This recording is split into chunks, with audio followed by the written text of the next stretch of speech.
Seeds of Wisdom RV and Economic Updates Saturday morning, the 12th of July 25. Listen to the full version on the official dinarreport.com blog and become our supporter on Patreon. Good morning. Dinar recaps. Fed Chair Jerome Powell considers resigning. What's next for crypto? Federal Reserve Chairman Jerome Powell is reportedly considering stepping down before the end of his term. A move that could significantly impact U.S. interest rate policy and trigger a new wave of momentum in the crypto markets. Pulte responds. The right decision for America. William J. Pulte, chairman of the board of Fannie Mae and Freddie Mac, responded publicly to the reports, expressing strong support for Powell's potential resignation.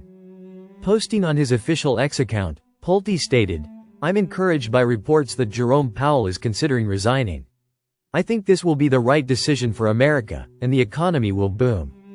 While Powell has not officially confirmed any plans to resign, multiple sources have pointed to growing friction between the Fed and the Trump administration as a likely catalyst.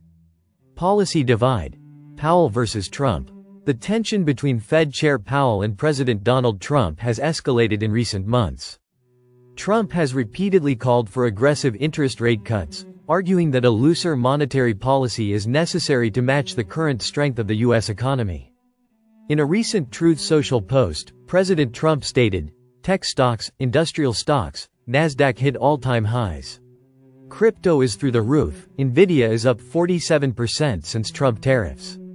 The USA is taking in hundreds of billions of dollars in tariffs. The Fed should rapidly lower rates to reflect this strength."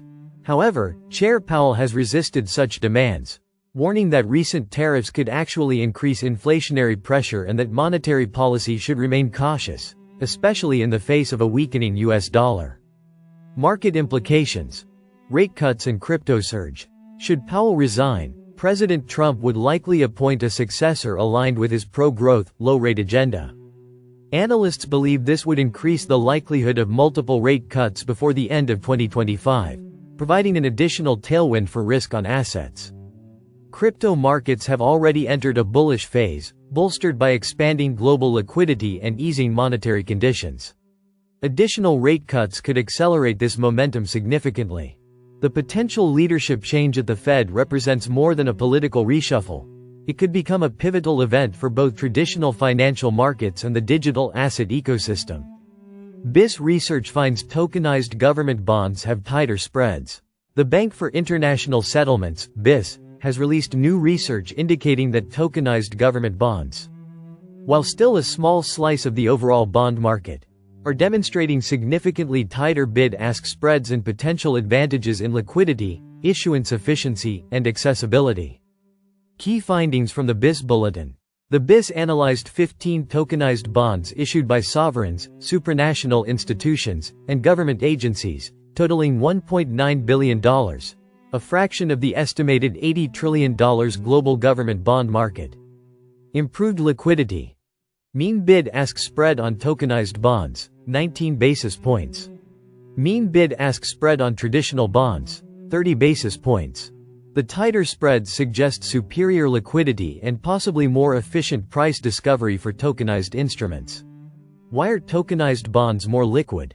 The research points to several contributing factors. Integration with central securities depositories, CSDs. Tokenized bonds issued via integrated platforms are more easily accessible to institutional investors. Investor experimentation. Anecdotal evidence suggests that investors are showing active interest in these digital instruments. Lower minimum investment thresholds. Tokenized bonds average $110,000. Conventional bonds average $185,000. Lower entry costs broaden the investor pool and support tighter spreads. Yields and premium pricing. While some tokenized bonds have traded at premium prices, implying lower yields, the BIS cautions that the evidence remains idiosyncratic, with no definitive trend yet established. The jury is still out on whether tokenized bonds offer consistent yield advantages. Advantages of digital bond issuance. Tokenized or digital native government bonds present a range of potential benefits. Faster settlement and reduced counterparty risk through delivery versus payment (DVP) models. Smart contract automation to reduce servicing and back-office costs. Lower issuance thresholds, encouraging broader market participation. Potential collateral use, which could open significant liquidity channels, though this remains restricted in most jurisdictions. Challenges and outlook. Despite the upside, the BIS highlights critical hurdles. Regulatory uncertainty, especially regarding collateral eligibility. Lack of platform scalability and the need for robust infrastructure. These challenges must be resolved for digital bonds to realize their full potential. Cost savings potential. German tokenization platform Cashlink also weighed in, suggesting digital bonds, especially international, and long-term issuances, could reduce costs by up to 1.2% of issuance value over an 8-year bond's lifetime, primarily due to savings in asset servicing. Conclusion. The BIS Bulletin reinforces the growing appeal of tokenized bonds for both issuers and investors, pointing to better liquidity, lower entry barriers, and operational efficiencies. While still early stage, the findings support continued interest in digital asset infrastructure, particularly as regulatory frameworks evolve and adoption scales. In a surprising shift, Chinese state officials in Shanghai are reportedly showing openness towards stablecoin development, signaling a potential divergence from the country's broader ban on cryptocurrencies. Strategic shift in Shanghai. According to Reuters, the Shanghai State-Owned Assets Supervision and Administration Commission, SASAC, convened a high-level meeting to discuss strategic responses to digital currencies and stablecoins. Following the meeting, SASAC Director He Ching urged stronger engagement with emerging technologies and deeper research into digital currency frameworks. We must demonstrate greater sensitivity to emerging technologies, He Ching posted on the SASAC's official channel. This discussion follows growing domestic pressure from academics and private industry to explore a yuan-backed stablecoin that could compete globally. China's central bank joins the conversation. The People's Bank of China, PBOC, is also starting to engage in the global stablecoin conversation.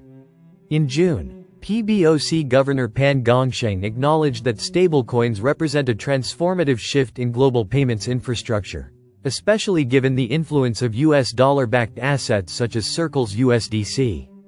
In response to this shift, China's Securities Times, a state-run outlet, published an editorial on June 23, stating that the development of stablecoins should be sooner rather than later. Hong Kong, a potential testing ground. Due to tight capital controls in mainland China, direct implementation of a yuan-backed stablecoin appears unlikely, for now. However, PBOC advisor Huang Yiping has floated the idea of using Hong Kong's offshore RMB market to test the concept. Hong Kong has an offshore market for the renminbi. If it continues to develop, we could see a stablecoin pegged to the offshore RMB in Hong Kong, Huang stated. This would allow China to compete in the international stablecoin arena while avoiding the political and regulatory risks of allowing such assets within its mainland borders. Conclusion. While China continues to enforce one of the world's strictest bans on crypto trading and mining, signals from Shanghai authorities, the PBOC, and state media suggest a strategic re-evaluation is underway. A yuan-backed stablecoin, launched via Hong Kong, could emerge as a controlled yet competitive response to Western-led digital currencies, particularly those advancing under U.S. financial policy. Listen to the full version on the official dinarreport.com blog and become our supporter on Patreon. Source: dinarrecaps.com